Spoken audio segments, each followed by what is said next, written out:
Good morning everyone. Myself Kumar ji sir.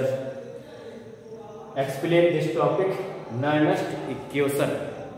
आज की इस वीडियो के अंतर्गत इस चैप्टर का सबसे इम्पॉर्टेंट टॉपिक नर्नस्ट इक्वेशन पढ़ाया जा रहा है। नर्नस्ट इक्वेशन को जानने से पहले कुछ बैक में जाते हैं, पीछे जाते हैं। नर्नस्ट जो समीकरण होता है तो वह नॉन स्टैंडर्ड कंडीशन के लिए सेल पर विभव याद करने के लिए होता है। पिछले वीडियो में हमने स्टैंडर्ड कंडीशन के लिए विभव याद किया था। स्टैंडर्ड कंडीशन में टेम्परेचर कितना होता था ये देखते हैं। Number first point 298 kelvin. Second point pressure होता था 1 atm और कॉन्सेंट्रेशन होता था 1 मोलर सांद्रण। ये स्टैंडर्ड कंडीशन में होता था। नॉन स्टैंडर्ड कंडीशन में जब पोटेंशियल विभव याद करना होता है इलेक्ट्रोड पर, तब क्या होता है, टेम्परेचर 298 केल्विन नहीं होता है, प्रेशर 1 atm ना हो, कॉन्सेंट्रेशन 1 मोलर सांद्रण ना हो। अर्थात नर्नस्ट इक्वेशन के माध्यम से जो सेल का विभव याद करते हैं, उस विभव में इन तीन चीजों में टेम्परेचर, प्रेशर और सांद्रण, इन तीन में से कोई भी एक का परिवर्तन होता है तो हम नर्नस्ट इक्वेशन का प्रयोग करते हैं। नर्नस्ट इक्वेशन का प्रयोग करने से पहले हम ये समझेंगे कि ये सेल के लिए जो फार्मूला डेरिवेट किया जा रहा है, बताया जा रहा है, इससे पहले कुछ गैल्वेनिक सेल के बारे में जानते हैं। जो गैल्वेनिक सेल होता है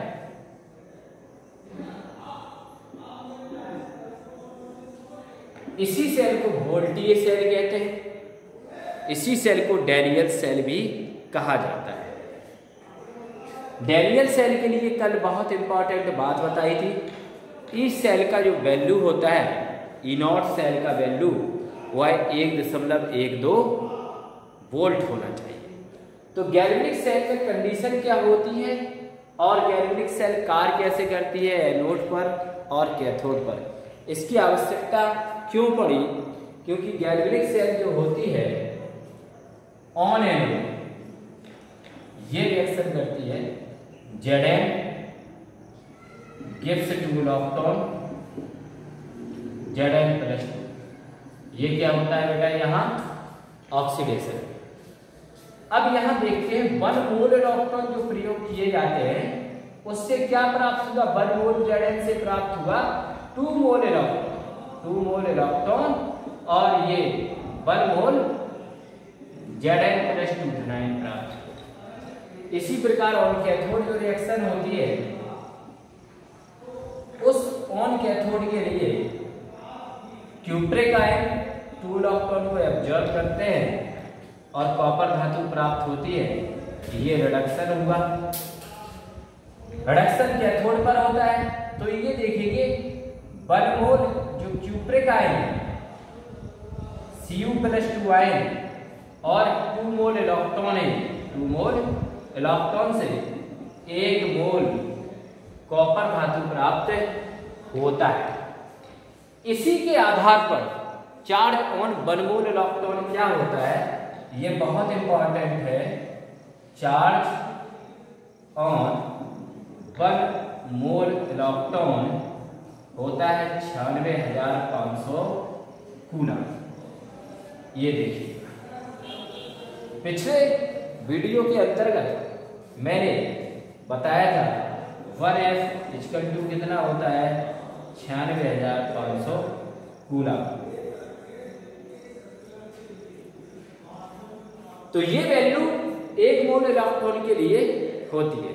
इसी प्रकार सेल के द्वारा अब देखेंगे जो गैल्वेनिक सेल होती है, ये गैल्वेनिक सेल कैसी रिएक्शन करती है, स्पॉन्टेनियस रिएक्शन करती है, स्वतः अभिक्रिया होती है। जब स्वतः अभिक्रिया होती है तो डेल्टा G का मान कैसा होता है, निगेटिव होता है। तो सेल द्वारा जो कार्य हो रहा है W बराबर Q इंटू V, ये देखिए ये फिजिक्स बहुत ज्ञान के अंतर्गत फॉर्मूला है। सेल के द्वारा कार्य होता है तो कार्य सदैव निगेटिव होता है। Q W बराबर Q इंटू V। Q क्या है? n मोलों के लिए n मोल्स के लिए Q इक्वल टू क्या हो जाएगा? NM। और V क्या है? V इक्वल टू क्या है? वोल्टेज। वोल्टेज का अर्थ होता है E सेल। क्या अर्थ होता है? E cell. तो W इक्वल टू क्या हो जाएगा बेटा? NF into E cell. बहुत इंपॉर्टेंट है। W स्पॉन्टेनियस रिएक्शन के लिए है तो ये कार्य कैसा हो जाएगा? नेगेटिव। मतलब डेल G इक्वल टू हो जाएगा NF E सेल। अब ये delta G equal to minus NF E cell. ये फॉर्मूला नॉन स्टैंडर्ड कंडीशन के लिए मुक्त ऊर्जा में परिवर्तन, Gibbs free energy change, non standard condition के लिए Gibbs free energy change non standard condition के लिए डेल्टा G n मोल्स अर्थात इलेक्ट्रॉन की संख्या, F फैराडे अर्थात 96,500 कूलम, ई सेल अर्थात इस ई सेल के लिए हम इस इक्वेशन की आवश्यकता पड़ती है, नर्नस्ट इक्वेशन। इसके लिए नर्नस्ट समीकरण ज्ञात करना होता है। और स्टैंडर्ड जो कंडीशन होती है, स्टैंडर्ड कंडीशन के लिए डेल्टा G नॉट बराबर हो जाता है minus NF E naught cell. ये स्टैंडर्ड कंडीशन के लिए है। ये समीकरण फर्स्ट मान लेंगे, ये समीकरण सेकंड मान लेंगे। ये जो स्टैंडर्ड कंडीशन के लिए होता है डेल्टा G नॉट और ये E नॉट, ये संकेतांक है स्टैंडर्ड कंडीशन के लिए। जहां डेल्टा G होता क्या है उसको देख लेते हैं। Delta G equal to Gibbs free energy change, Gibbs free energy change non standard condition, standard condition. Delta G क्या है? Gibbs free energy change non standard condition. और स्मॉल एल्स क्या है? Number of moles electron, number of moles electron, moles इलेक्ट्रॉनों की संख्या। F Faraday की वैल्यू होती है 96,500 कूलम। और इसमें ई सेल ये नष्ट समीकरण ज्ञात करना। E नॉट सेल, इसका फॉर्मूला होता है E not reduction potential of cathode minus E not reduction potential of anode. इसके माध्यम से E नॉट को ज्ञात कर लेते हैं आसानी से। तो ये अब स्टैंडर्ड के अंतर्गत डेल्टा G नॉट बराबर क्या हो जाएगा? Gibbs free energy change, Gibbs free energy change standard condition. कौन सा? Standard condition. और n वही होता है number of moles electron, F वही होता है फैराडे नियतांक, और E नॉट सेल ये आपको बता दिया स्टैंडर्ड कंडीशंस के लिए।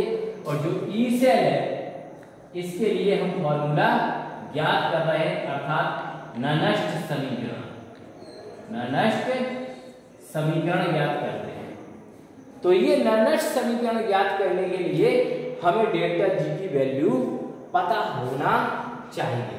अब देखते हैं नर्नस्ट समीकरण कैसे ज्ञात किया जाता है। उसके लिए कुछ महत्वपूर्ण फॉर्मूले हैं जो थर्मोडायनामिक्स से लिया गया है, ऊष्मा गतिकी से। ऊष्मागतिकी जो लेसन फर्स्ट ईयर में पढ़ा था एकादश में, उसके अंतर्गत नष्ट इक्वेशन प्रयोग की जाती है।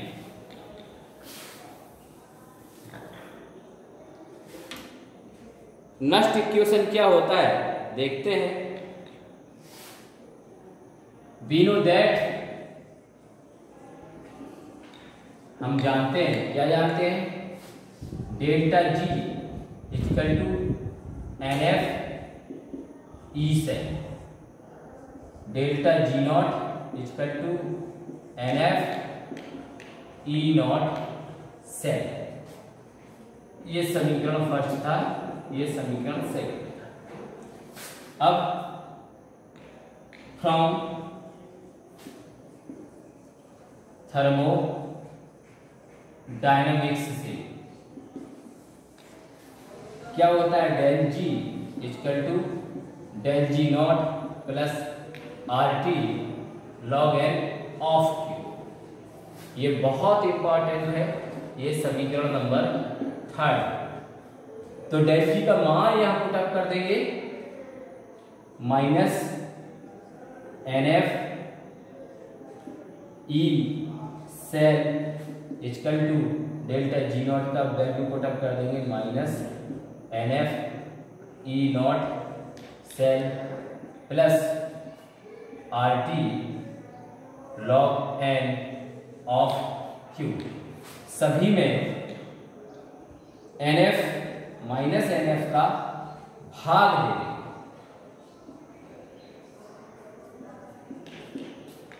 जैसे ही भाग देते हैं तो ये इससे क्लियर हो जाएगा, ये इससे क्लियर हो जाएगा, ये नहीं कटेगा, तो ये फॉर्मूला आ जाएगा E cell equal to E naught cell plus minus, क्योंकि ये माइनस का साइन है, minus RT log n of Q upon NF। ये समीकरण से यही समीकरण नष्ट समीकरण कहलाता है। अब इसके लिए R क्या होता है, गैसीय constant.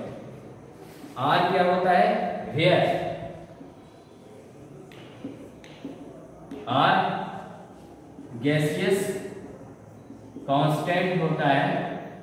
R equal to value होती है 8.314। इसके बाद T टेम्परेचर कितना होता है, 298 केल्विन तापमान। F की वैल्यू कितना रखना है, 96,500 कूलम। N क्या होती है, इलेक्ट्रॉन्स की संख्या, वो बाद में चेक कर ली जाती है। और Ln इक्वल टू क्या होता है, log E, log equal to क्या होता है, 2.303 log बेस 10। इसको भी याद रखना है। Q इक्वल टू क्या होता है, अपचयित अवस्था, अपचयित अवस्था अपॉन ऑक्सीकृत अवस्था। ये इक्विलिब्रियम साम से लिया गया एज ए साम स्थिरांक है, तो ये फॉर्मूला हो जाएगा। इसकी जगह ये सब मान रख दिए जाएंगे, E cell equal to E naught cell. अब देखेंगे माइनस R की वैल्यू 8.314, T की वैल्यू 298 केल्विन और log n की value 2.303 upon 96,500 into n into Q। इतने का आप कैलकुलेशन करेंगे तो एक वैल्यू प्राप्त होती है, एक मान प्राप्त होता है, E cell equal to E naught cell minus 0.059 upon n। 25 degree C temperature पर ये मान प्राप्त होता है। 30 डिग्री सी टेम्परेचर पर 0.560 प्राप्त होगा। log n की वैल्यू रख दी गई थी, ये Q। तो इस समीकरण को ही हम नष्ट इक्वेशन कहते हैं। यह दो कंडीशन में काम करती है, टेम्परेचर 298 डिग्री सी हो तब भी इसके माध्यम से ई सेल की वैल्यू ज्ञात कर लेते हैं, या 298 केल्विन ना हो, भिन्न हो, अलग हो, तब भी हम इस समीकरण के माध्यम से ई सेल का मान ज्ञात कर लेते हैं। यही समीकरण नरनष्ट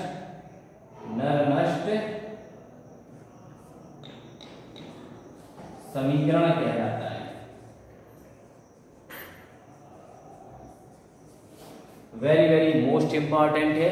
इस समीकरण के माध्यम से आप आसानी से न्यूमेरिकल लगा सकते हैं। ये समीकरण में दो बिंदु खास हैं जिनको याद रखना है। सेल का जो कार्य बताया था W बराबर Q इंटू V, और थर्मोडायनामिक्स से ये फॉर्मूला आपको याद हो, delta G equal to delta G naught plus RT log N of Q। तो आप इस डेरिवेशन को बहुत अच्छे से कर सकते हो। Thank you all of you.